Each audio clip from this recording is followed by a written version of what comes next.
तो दोस्तों, अमेरिका और ईरान के बीच तनाव खतरनाक मोड़ पर पहुंच गया है। इस्लामाबाद में होने वाली बातचीत से पहले ही ईरान ने साफ मना कर दिया कि जब तक नौसैनिक नाकेबंदी खत्म नहीं होगी, कोई बातचीत नहीं होगी। दूसरी तरफ डोनाल्ड ट्रंप ने आखिरी चेतावनी दी है कि समझौता नहीं हुआ तो बड़े हमले होंगे। अब मामला सिर्फ बातचीत का नहीं है, शक्ति प्रदर्शन का बन गया है। अगर हालात बिगड़ते हैं तो स्ट्रेट ऑफ हॉर्मुज प्रभावित होगा और पूरी दुनिया में तेल की कीमत आसमान छूने लगेगी। देखो, पूरी सिचुएशन अब एक डेंजरस टर्निंग पॉइंट पर पहुंच रही है। एक तरफ ईरान है जो क्लियरली प्रेशर में है और दूसरी तरफ यूनाइटेड स्टेट्स जो अब ओपनली हार्ड स्टांस ले रहा है। इस्लामाबाद में होने वाली टॉक्स जो थियोरेटिकली वार को रोक सकती थी, अब वो शुरू होने से पहले ही डिरेल होती दिख रही है। ईरान ने साफ मना कर दिया है। ईरान का साफ स्टेटमेंट आया है कि जब तक नेवल ब्लॉकेड हटाया नहीं जाता है अमेरिका के द्वारा, वो कोई डेलीगेशन नहीं भेजेगा। इसका मतलब यह है कि ईरान खुद को नेगोशिएट करने की पोजीशन में ही नहीं मान रहा है, बल्कि वो पहले ही ग्राउंड रियलिटी बदलना चाहता है। नेवल ब्लॉकेड एक बहुत बड़ा स्ट्रेटेजिक मूव होता है। ये सीधे सीधे किसी देश की इकोनॉमी को चोक करने जैसा है, क्योंकि उसके पोर्ट्स, एक्सपोर्ट्स, इंपोर्ट्स सब पर असर पड़ता है। अब दूसरी तरफ आते हैं डोनाल्ड ट्रंप पर। उन्होंने जो स्टेटमेंट दिया है वो टिपिकल डिप्लोमेटिक लैंग्वेज नहीं है, वो स्ट्रेट अप वार्निंग है।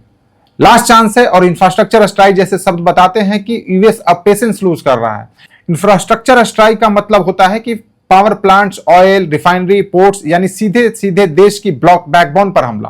पाकिस्तान यहां मीडिएटर बनने की कोशिश कर रहा है, लेकिन ईरान का रिफ्यूजल ये दिखाता है कि ट्रस्ट लेवल ऑलमोस्ट जीरो हो चुका है। दूसरी तरफ यूएस डेलीगेशन जा रहा है, एक तरफ जहां ईरान बिल्कुल मना कर चुका है कि पाकिस्तान में होने वाले दूसरी बार पीस टॉक में वो नहीं जाएगा, वहीं दूसरी तरफ यूएस जो है डेलीगेशन में जा रहा है, जिसमें स्टीव विटकॉफ और जेड कुशनर शामिल है। ये दोनों फिगर्स ट्रंप के क्लोज सर्कल में आते हैं, यानी नेगोशिएशन इनफॉर्मल पावर चैनल से भी चलने वाली थी। लेकिन एक यहां पर इंटरेस्टिंग पॉइंट है कि जेडी वैंस का इस राउंड में न जाना, इसका मतलब यह हो सकता है कि यूएस इस बार टॉक को लोअर प्रायोरिटी या एक्सपेरिमेंटल मोड में रख रहा है, यानी अगर फेल हुआ तो तुरंत एस्केलेशन की तरफ जा सकता है। अब बिगर पिक्चर यहां पर यह है कि सिर्फ यूएस वर्सेस ईरान नहीं है, पूरा conflict global energy routes, middle east stability और जियोपॉलिटिकल डोमिनेंस से जुड़ा हुआ है। अब यहां पर बिगर पिक्चर देखो, ये सिर्फ यूएस वर्सेस ईरान नहीं है, पूरा conflict global energy routes, middle east stability और जियोपॉलिटिकल डोमिनेंस से जुड़ा हुआ है। अगर टॉक्स फेल होती है तो अगला स्टेप क्या हो सकता है? पहला तो होगा कि टारगेटेड एयर स्ट्राइक कर सकता है अमेरिका। दूसरा, ईरान का रिटेलिएशन, खासकर स्ट्रेट ऑफ हॉर्मुज में डिसरप्शन। तीसरा हो सकता है कि ऑयल प्राइसेस से स्पाइक हो। और ग्लोबल इकोनॉमिक शॉक इंडिया जैसे कंट्री के लिए बहुत ज्यादा सेंसिटिव है, क्योंकि एनर्जी इंपोर्ट्स हैवी डिपेंड करते हैं मिडिल ईस्ट पर। अगर कॉन्फ्लिक्ट एस्केलेट होता है तो इसका डायरेक्ट असर फ्यूल प्राइसेस, इन्फ्लेशन और ओवरऑल इकोनॉमी पे पड़ेगा।